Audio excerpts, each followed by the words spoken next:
चलिए आज एक ऐसी डरावनी कहानी में गोता लगाते हैं जो जितनी आज की दुनिया की लगती है उतनी ही पुरानी मान्यताओं से जुड़ी हुई है।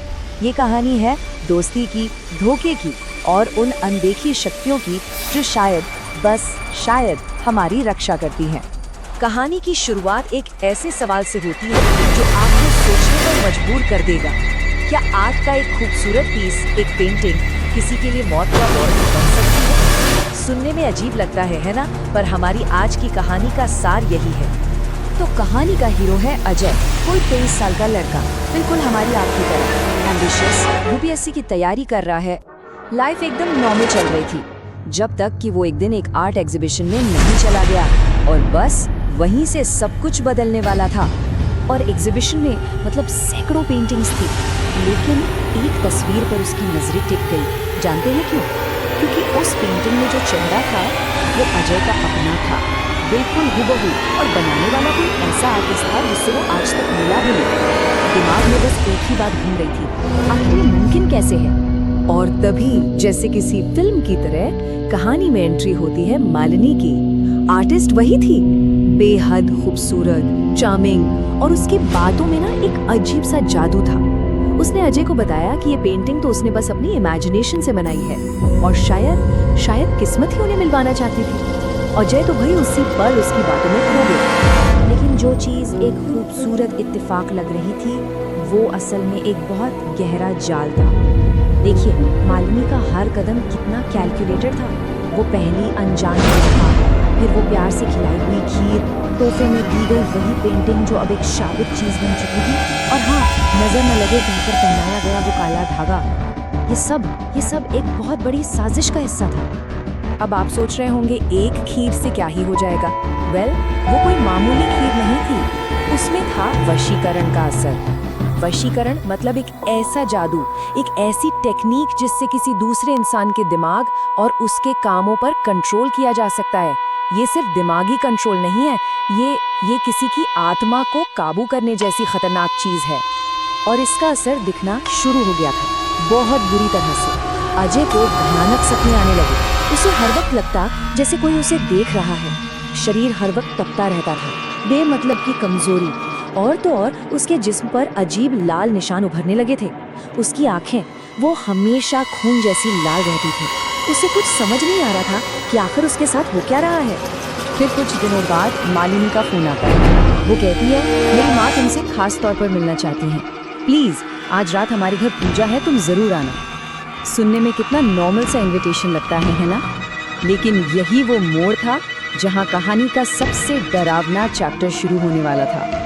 तो एक तरफ था एक मासूम सा निमंत्रण, एक दोस्ताना पूजा का बुलावा, और दूसरी तरफ थी एक खौफनाक हकीकत। ये पूजा असल में एक इंसानी बलि की तैयारी थी। अजय जैसे ही मालिनी के घर के अंदर गया, उसे कुछ अजीब लगने लगा। माहौल में कुछ गड़बड़ थी। पहले तो मिर्च और नींबू से उसका स्वागत हुआ, जो थोड़ा अजीब था। फिर घर के अंदर एक सड़ी हुई, सीलन भरी बदबू आ रही थी। रोशनी बहुत ही डिम थी, डरावनी सी, और सामने एक भयानक राक्षसी दिखने वाली मूर्ति रखी थी। ऐसा लग रहा था जैसे वो मूर्ति अजय को ही घूर रही हो। और जैसे ही अजय ने उस मूर्ति के सामने हाथ जोड़े, मालिनी की माँ ने उस पर कुछ फेंका और बस अजय का शरीर एकदम पत्थर का हो गया। वो सब कुछ देख सकता था, सब कुछ सुन सकता था, पर एक उंगली तक नहीं हिला पा रहा था। वो पूरी तरह से उनके जाल में, उनके वश में था। और तभी उस औरत के मुंह से सच निकला। उसने कहा, आज तुम्हारी बलि से मेरा बेटा ठीक हो जाएगा। सोचिए उनका मकसद क्या था, अपने बीमार बेटे को ठीक करने के लिए अजय की बलि देना। और ये सब कुछ अचानक नहीं हुआ था, ये पूरी एक प्लानिंग थी। पता है, मालिनी की माँ ने अजय को 1 महीने पहले ही एक मेले में देख लिया था और चुन लिया था। क्यों? क्योंकि उसकी ज्योतिषीय प्रोफाइल, उसकी कुंडली परफेक्ट थी। अजय रोहिणी नक्षत्र में पैदा हुआ था, ठीक वही नक्षत्र जिसमें उस औरत का बीमार बेटा पैदा हुआ था। मतलब ये पेंटिंग, ये दोस्ती, सब एक भयानक साजिश थी। तो अब सिचुएशन ये है, अजय हिल नहीं सकता। सामने उसकी बलि की पूरी तैयारी हो चुकी है, भागने का कोई रास्ता नहीं है। तो सवाल ये है कि जब बचना नामुमकिन हो तो उसे कौन बचा सकता था?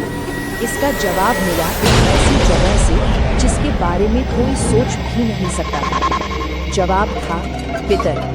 पितर यानी हमारे पूर्वजों की आत्माएं, जिन्हें सिर्फ आत्माएं नहीं बल्कि हमारे परिवार का अदृश्य सुरक्षा कवच माना जाता है। वो गार्डियंस जो हमेशा अपने वंश को हर खतरे से बचाते हैं। और देखिए, जिस उसके घर पर अजय के पिता के शरीर में अचानक पितर का साया आ गया और उन्होंने चेतावनी दी, उनका बेटा बहुत बड़े खतरे में है। इसी अलौकिक शक्ति के दखल से अजय को एक मौका मिला और वो किसी तरह वहां से भागने में कामयाब हो गया।